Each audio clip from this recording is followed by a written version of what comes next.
Jadi saudara, penting kita pahami, kita harus menganggap setiap anggota kita dan menjadikan diri kita bagian dari tim. Jangan menjadikan dirimu sebagai pusat segalanya, center, pemimpin bukan sebagai pusat segalanya. Tujuan kepemimpinan adalah membangun semua anggotanya, mengembangkan mereka maksimal sesuai potensi, bakat, talenta, karunia, bukan mempertahankan kekuasaan pribadi dan sengaja membatasi orang lain. Itu kecil sekali sebagai seorang pemimpin.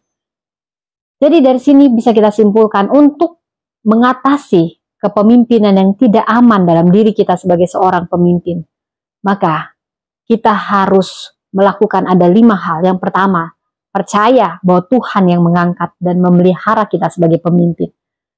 Yang kedua, mari kita melayani dengan kerendahan hati sebagai seorang pemimpin. Ketiga, mari melihat orang di sekitar kita, anggota kita yang lebih berbakat, lebih berprestasi sebagai aset, bukan ancaman.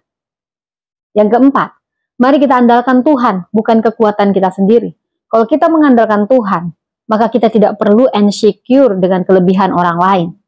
Dan yang kelima, mari kita berfokus pada misi dan tujuan bersama.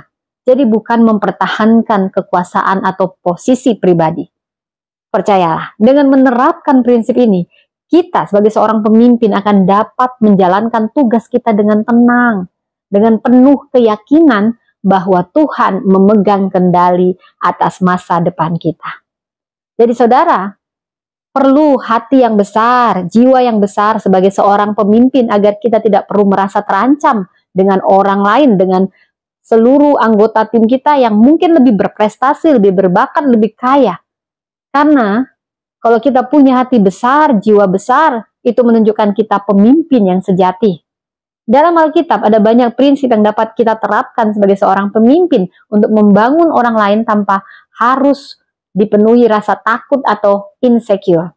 Saudara, yang pertama, tentu kita harus meneladani Yesus sebagai pemimpin sejati yang rendah hati dan melayani. Saudara, bila kita mengingat dari Filipi 2 ayat 5-7 yang menekankan agar kita hidup bersama, menaruh pikiran kita, perasaan kita yang terdapat juga dalam Kristus Yesus. Sekalipun dia dalam rupa Allah, tidak menganggap kesetaraan dengan Allah itu harus dipertahankan, tetapi dia mengosongkan dirinya dan mengambil rupa seorang hamba. Yesus sebagai pemimpin, dia adalah pemimpin yang sejati. Dia tidak berusaha mempertahankan posisi, tapi justru merendahkan dirinya.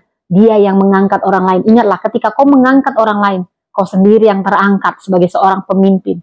Tetapi ketika kau membatasi potensi orang, orang-orang juga bisa membaca kalau kau ini tidak secure atau tidak aman dengan kepemimpinanmu.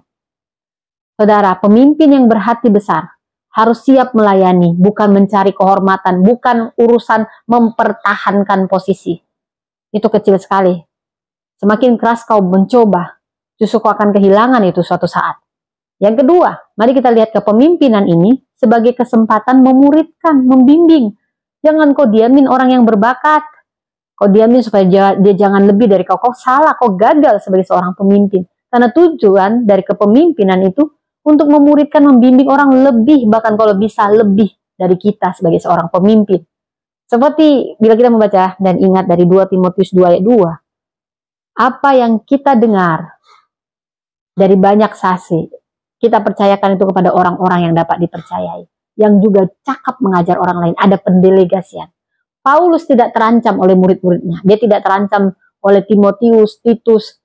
Karena Paulus justru melatih mereka untuk lebih dari dia, menjadi pemimpin yang besar.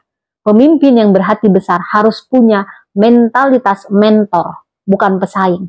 Bukan yang kau anggap lebih dari kau, malah kau kecil-kecilkan biar jangan kelihatan. Sembunyikan apapun yang lebih dari dia. Wah, kecil banget kamu jadi pemimpin. Ya, jadi bukan untuk pesaing, saudara ya. Yang ketiga, kita harus ingat bahwa percayalah bahwa Tuhan yang meninggikan, dia juga yang memberi otoritas, saudara. Ya, kita ingat dari Mazmur 75 ayat 6-7. Sebab bukan dari timur, bukan dari barat, bukan dari padang gurun datang peninggian, tetapi hanya dari Allah yang menetapkan dan yang juga merendahkan yang satu dan yang juga yang meninggikan yang lain. Jadi nggak usah takut, nggak usah merasa terancam ya, karena itu semuanya dari Allah ya. Percaya Tuhan yang meninggikan dan memberi otoritas ya. Jadi kalau kita punya rasa takut kehilangan posisi, ini karena kita memang insecure ingin mempertahankan posisi atau kekuasaan. Tetapi kalau kita pemimpin yang percaya pada Tuhan, kita nggak perlu takut karena kita tahu peninggian sejati dari Tuhan. Dan yang keempat, kita perlu bersuka cita dalam keberhasilan orang lain. Bukannya menyembunyikan keberhasilan orang lain, pura-pura nggak tahu gitu ya saudara ya. Ada yang begitu saudara ya. Tetapi mari kita rendah hati seperti di Roma 12 ayat 15 mengingatkan kita semua.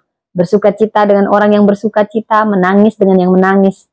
Mungkin mudah menangis dengan orang yang sedih, tetapi tidak mudah bersuka cita dengan orang yang bersuka cita. Merayakan kesuksesan orang lain itu perlu hati yang besar. Itu dibutuhkan jauh lebih besar daripada hanya berduka cita dengan orang yang duka cita. Cepat kita luluh. Tapi kalau itu apalagi dia adalah tim kita, anggota kita, apakah kita siap untuk itu? Itu yang menunjukkan Anda pemimpin sejati atau tidak. Mari kita teladani Yohanes Pembaptis. Saat muridnya berkata bahwa Yesus semakin terkenal, Yohanes berkata, "Ya harus makin besar, aku yang harus makin kecil." Mari jadi pemimpin-pemimpin sejati yang berhati besar. Tuhan memberkati.